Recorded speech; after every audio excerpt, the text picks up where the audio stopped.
Hi, this is Scott Miller from Harrisburg International Airport. 2025 has been a record year, and we're grateful for the support the region has provided all of our airlines who've been adding service throughout the year. As the busy holiday travel season approaches, we know that if you come to the airport prepared, you'll have a seamless travel experience in and out of Harrisburg.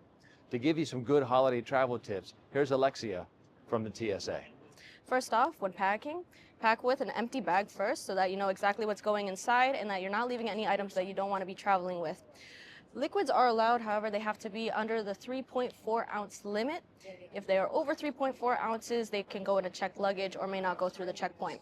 Keep in mind, if you can spray, pump, spill it, or pour it, we consider it a liquid. This season, it's common to travel with desserts such as cookies, cakes, pies. Those are all allowed. However, keep in mind if you're bringing any champagne, eggnog, maple syrup, those are liquids, so make sure they're under the 3.4 ounces. Another thing to keep in mind is when traveling with wrapped gifts, we encourage you not to wrap the gifts prior to traveling or put them in a gift bag, as some TSA officers may have to open the gifts to resolve alarms.